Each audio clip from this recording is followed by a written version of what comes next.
I think that's all this discombobulation has to do with the reality of the moment. The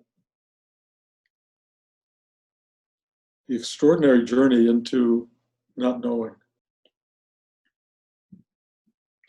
And things falling apart, things breaking up, old structures not continuing to support us. The mind not able to project a future clearly. Feelings getting all thrown into disarray. Not sure what to hold on to. Things you hold on to don't support you. It's an interesting time for all of us. And if you're trying to look for the answer, in a certain sense, you're not going to find it. You're not going to find it intellectually. You're not going to find it as a piece of information.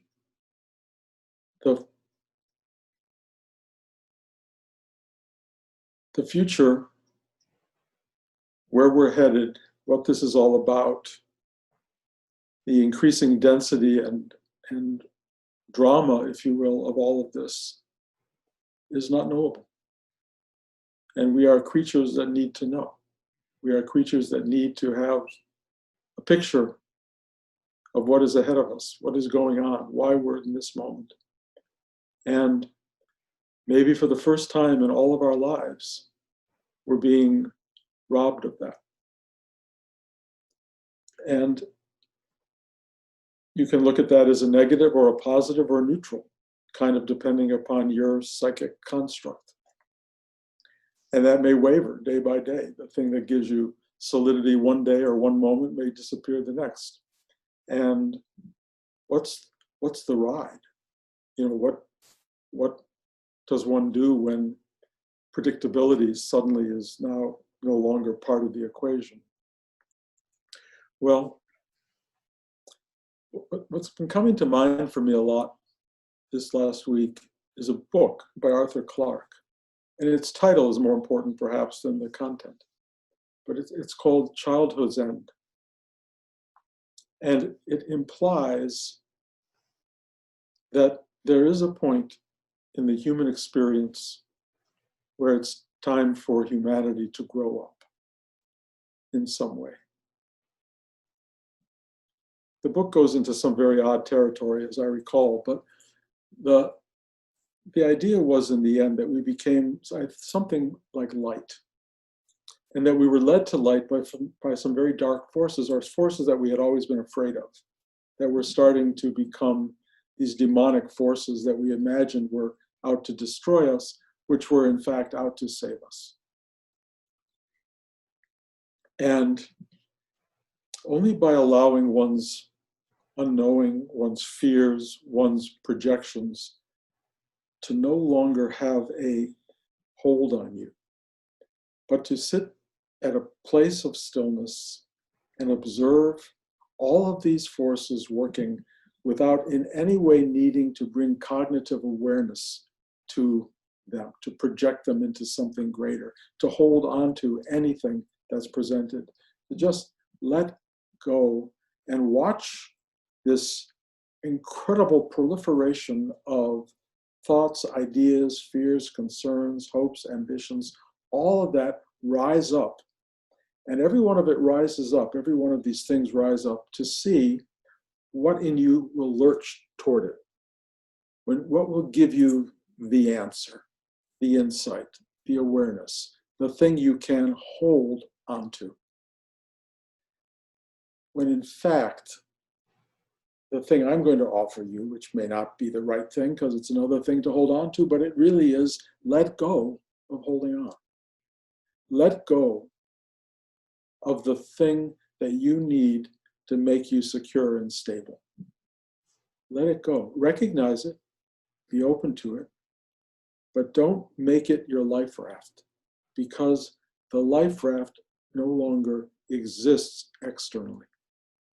There is nothing as a thought, an idea, a teaching, an awareness that will give you, that will give you a survival tip for your psychic, physical being. That is falling away. It is really uncomfortable to watch it go, because we have been trained our entire life that there is something that will take care of us, teach us, lead us, hold our hand, give us our daily bread, give us our mother's milk. Whatever it is we believe in is starting to erode. And I feel it so profoundly. I keep wishing Rudy were here so I could ask him, what do we do now? What's up? Just to hear him respond. I even wish my mom were around just to kind of hug me and say, it's okay, kiddo. Don't worry about it. It's all going to be fine. I really, really find parts of me wishing and rising up for something that will not come. And if I tell you that as a teacher, that may be very disconcerting, because if I don't know, who knows? I mean, I would say that about Rudy or whoever. If they don't know, who knows? Well, in a way, no one knows. No one knows. What we have is the ground of being that somehow strangely is potent, aware, present tense, and very much in place. Whatever that is, it's our anchor. We don't know what it is conceptually because it's not a mindful thing. It's not something you can grasp and go, oh, thank God, this is what I need to hold on to. And the reason it doesn't work in that regard is because the ultimate underlying illusion, if you will, is that there's a you to be saved. There's a you to be taken care of. That somehow you will survive whatever this is. The ultimate Buddhist teaching is there is nothing to save. There is no one to know or experience it. There is only the thing, the experience, the awareness itself. And what will happen during the course of time and events for human beings who are on the journey to awakening is that all of the recognizable safety zones are going to erode. Everything you're looking for that you think will finally let you rest in peace will not, because there's no you to rest. And I know I say that as though, okay, that's the answer. There's no you. There's only, which provides no solace whatsoever. Nothing. Nothing will save you. We all experience dissolution. We all came into this with that awareness, and that awareness grew more and more. And after a while, became more and more attached to the structures of this space we're in, amazingly attached to it, amazingly attached to our breakfast cereal, and waking up in the morning and the smell of coffee, and the sun coming up, and living in a room with walls and windows that protect you, and beds that soften the heaviness of sleep, and that give you an incredible sense of where I am and where I belong. And then we built these cities, these massive structures of cities with cars, and we figure this is solidity, this is matter, this is real, this is what it's about. And now we are slowly beginning to get an imprint of nope, not even that. The known is an assembly of physical structures that come out of a metaphysical construct. And if you want to start to sense truth and maybe something called well-being, let go. Stop holding on to any of it. Any of it. You don't need to go to a restaurant. You don't need to go to a movie. Yes, it's nice. You don't need to drive your car somewhere. You don't need these things. It's all very pleasurable and very much part of this unbelievably powerful construct that we call life. But it is a construct, and it is starting to deconstruct. And as it deconstructs us along with everything else. It may even bring us to death's door, and it may even push us through that. And it's making us very aware of that.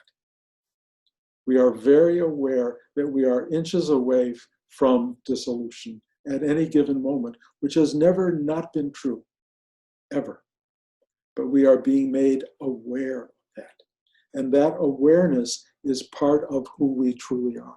This extraordinary knowing that has history, that has knowledge, that has wisdom, that has in some ways been pumped into the body-mind construct, but also precedes it. So as our minds and our bodies start to go, which they will, the knowledge base that comes and forms them is still in some way present. It just will be absent what we might call your identity. I've watched this in people who've had dementia. I've watched them lose their identity. But what they didn't lose was themselves. And I watched as they lost their identity, something approaching bliss, openness. My mother-in-law's famous, what can you do? It starts to come down to that. And it's coming down to that for all of us as we speak. At this very moment, we are being moved into that. How far we go into it, how deeply we allow it to teach us, to bring us to childhood's end, it's our choice. And if you're looking to me, as I look to Rudy or whoever for nourishment and instruction, you will find that to be only a pointer. And the only way it points is back into you. Because everything I'm saying that comes out of this mouth and this voice comes from the same place you will go to if you do the work. If you enter into yourself, if you give up the idea that you have a teacher, that you have someone who's going to tell you how it is, and realize that whatever anybody tells you is their connection to this space. Go there and be the teacher. Go there and get the lessons, learn what it tells you, and then act on it. Act on it, whatever that may mean. Now, it may mean go into the world and do something. It may mean call someone you love. It may mean make your breakfast with more consciousness, appreciation, pleasure, joy. I don't know what it will mean for you. I don't know. I know it means what it means for me and how I must pay attention to it. I have to pay attention day by day. And what I'm discovering is that the deep directives that are coming at me are bigger than I've ever known. And they're not bigger in go save the world. They're bigger in how I'm supposed to behave at any given moment and how I have to give myself over to these extraordinary experiences of losing everything. That's the big deal for me right now. I feel as much as I've found a space to live in, as I've said week by week by week, I no longer have any clue to where I am or where this is in time and space. I just know the kindness and compassion of the universe has given me a solid space that seems to be filled with familiar trinkets that remind me of a kind of persona and an identity. But every day I am watching the person who is witnessing all of this go away. It is a powerful, powerful sense of loss. And there is at times a sense of absolute not knowing. And then there's a deeper knowing that goes, not knowing is the truth. Not knowing is where it's at. Be courageous. Dive in. Accept that we are washing you out completely. You are being completely disabsorbed, if you will, taken apart. You are going to be washed into, and they don't tell you what. There is no answer to that. The only thing you can bring to the table is, okay, kind of trust what thy will be done, quality of life experience where you listen and you pay attention and you do what you're told. Not even knowing who you are. Because the who you are starts really to be dismantled in ways that you never even imagined. But it doesn't matter because you end up at this place. You can give it the adjective well in the term being, well-being, but it's something like that. It's a form of being that simply is, that never was not. And it has this kind of wellness in it. And we are all on that journey. And part of childhood's end is a waking up to well-being. Not specific being, not personal being, not the story or narrative of your journey. It's something else. It's awakening to being that is well.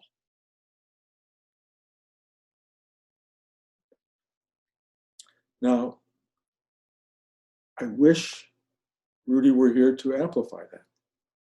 I wish my mom were here. She was really good at, don't worry, everything takes care of itself, is her basic understanding of life. And I buy that.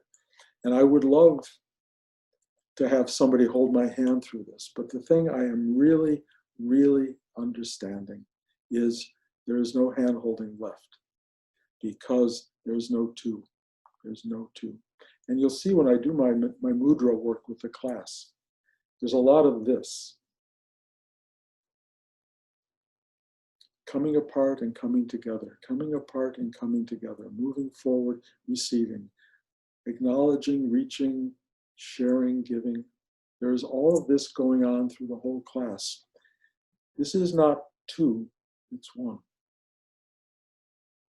This is one. This is one. This is one. When you learn to be at one with yourself, you really understand there is a profound truth in it. There's a profound truth.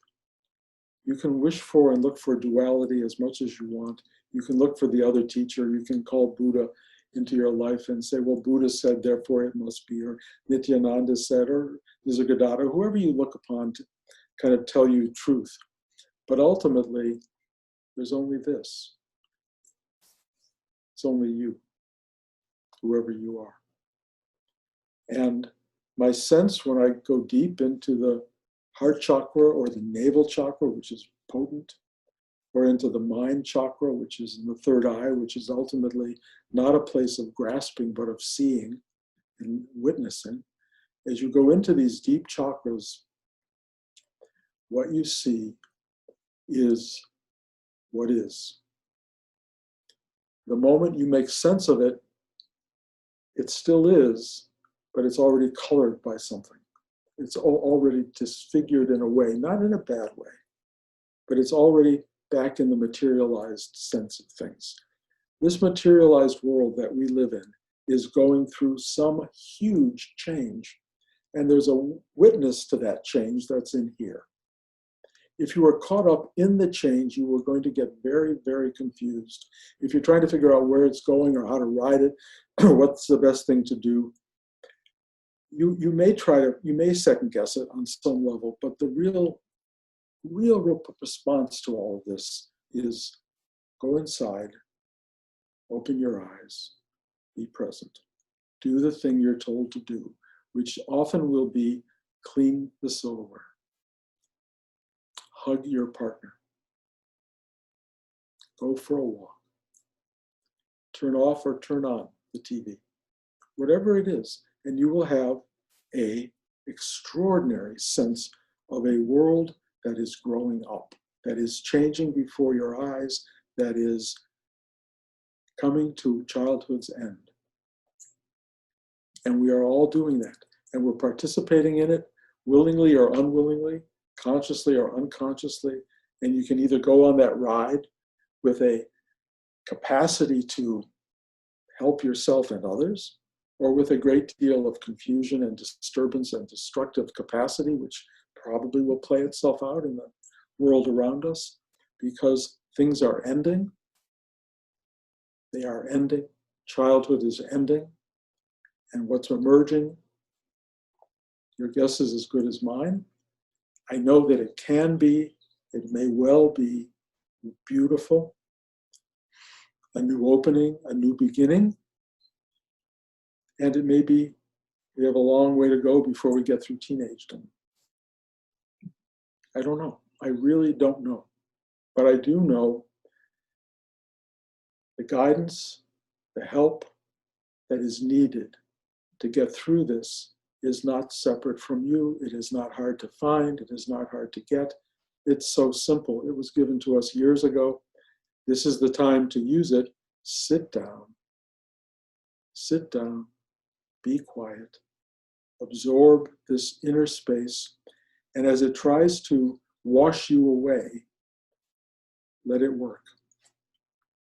Give it the right to wipe you clean, cleanse you, if you will, of yourself, and let you see who you truly are. That's what's happening right now. It's really happening worldwide. This is a moment. Clearly, the universe, God, the what is speaking to us directly. Listen, pay attention, try to get an answer if you need an answer, try to get the directive if you need directive, try to know how to respond to the moment. Don't think it needs to be dramatic. It can be simple attention. Pay attention, do the right thing, be available, give yourself to what is. And in many ways, I think you will find that the right thing is a giving of love and a return of love. The right thing is compassion and compassion returning.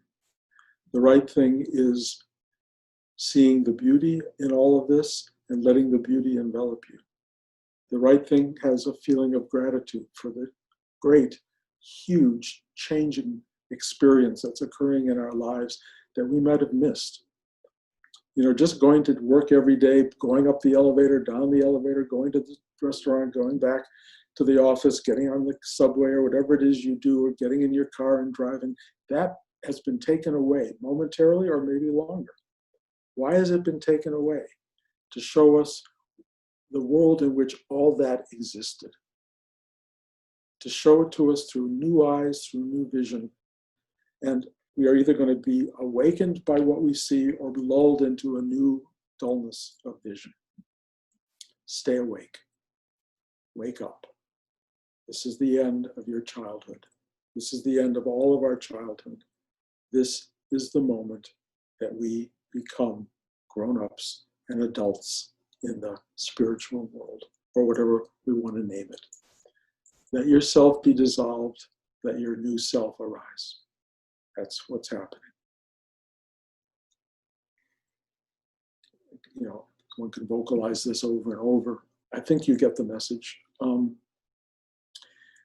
Does anybody have a question or anything you need to talk about in the middle of all of this? I know it's really, really complicated time, and it started out as kind of interesting and maybe even a little bit fun, and then it starts to wear on you. And then we all have to find new paradigms. And I don't know if you have found your paradigm or haven't found it, or if you're crying yourself to sleep or having the best sleeps of your life. I really don't know. Every one of us is so different and unique and individual, and every one of us experiences this in their own way.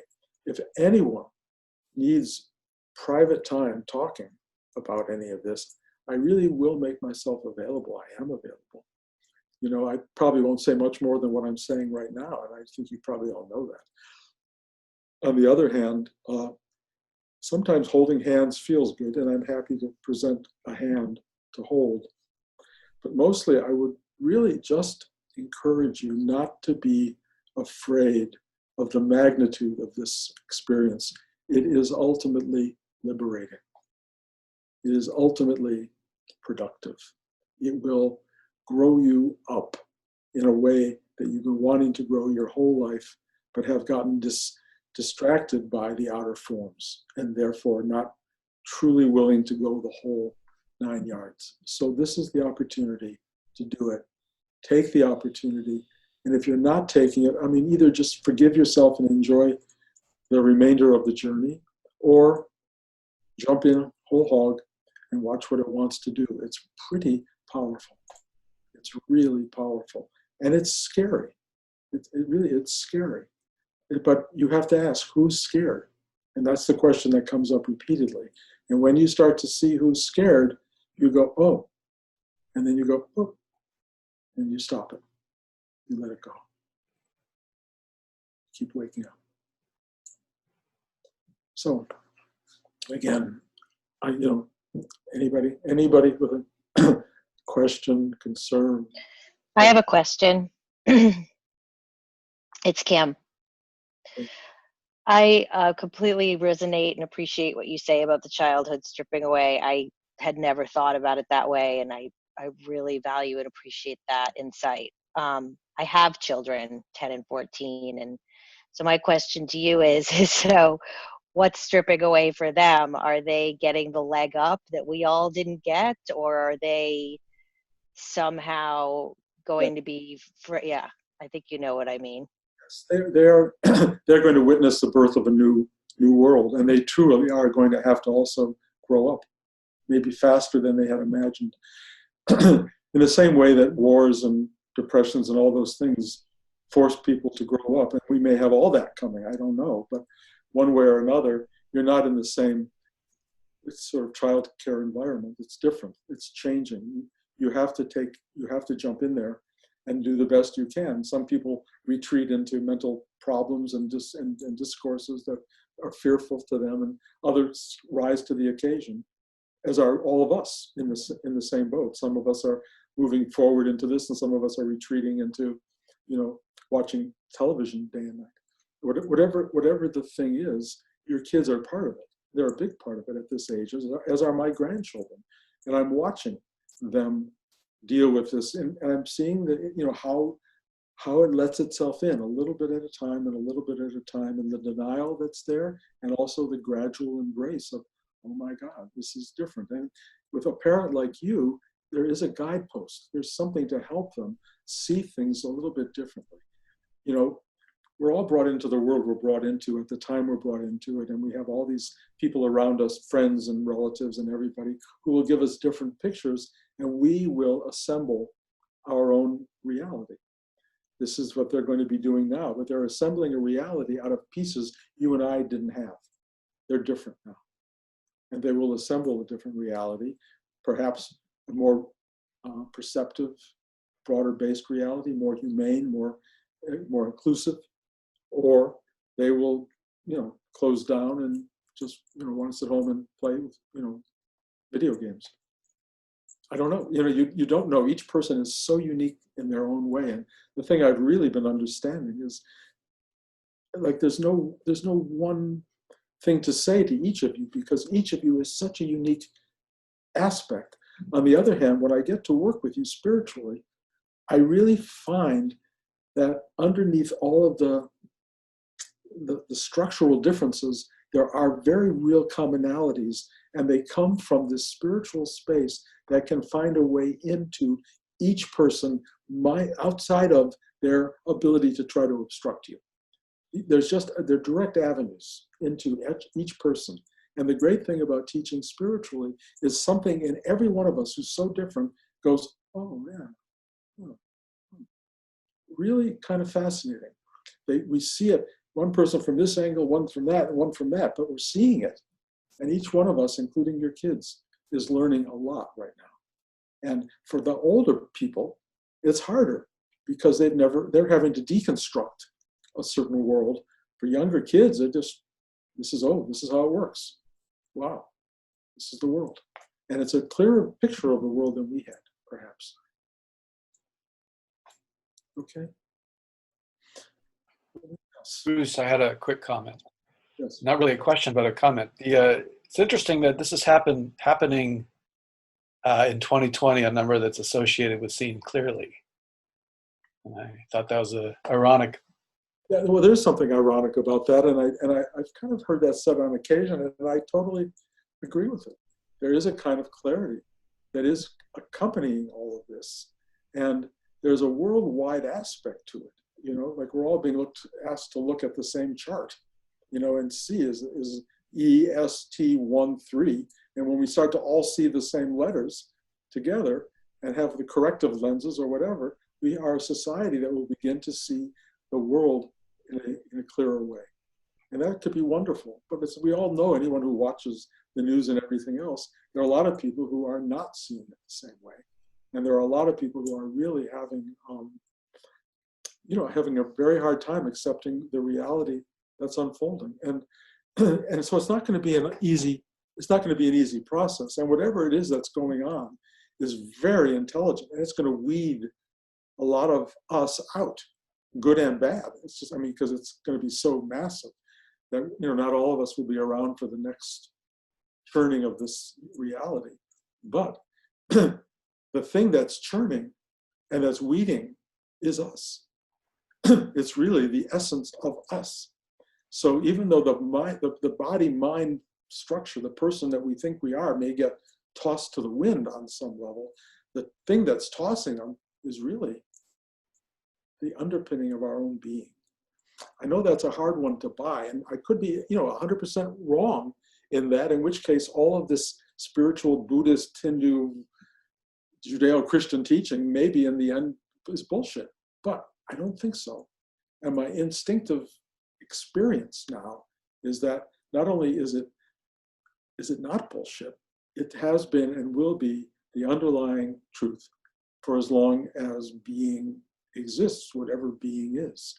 So, I must say, if any of you hearing this think this is bullshit, please tune it out.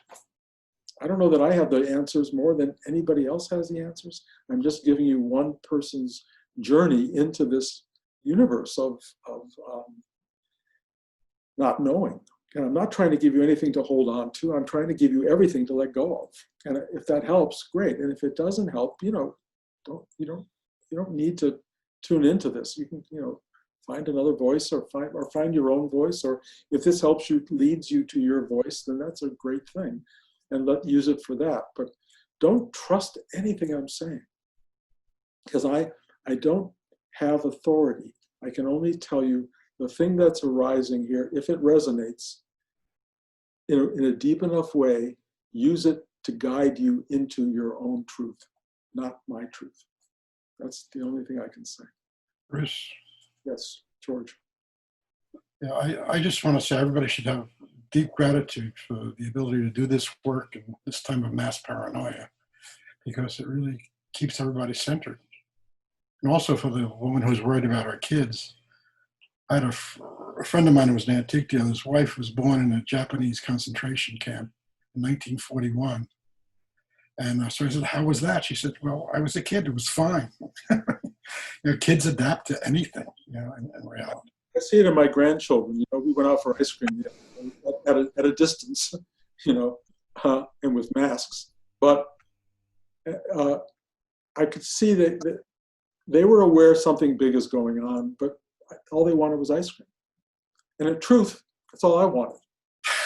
And it was like a perfect day. It was just perfect. It was just completely wonderful. So again, the world knows what it's doing. We are various manifestations of that. Who and why and what, I don't fully understand.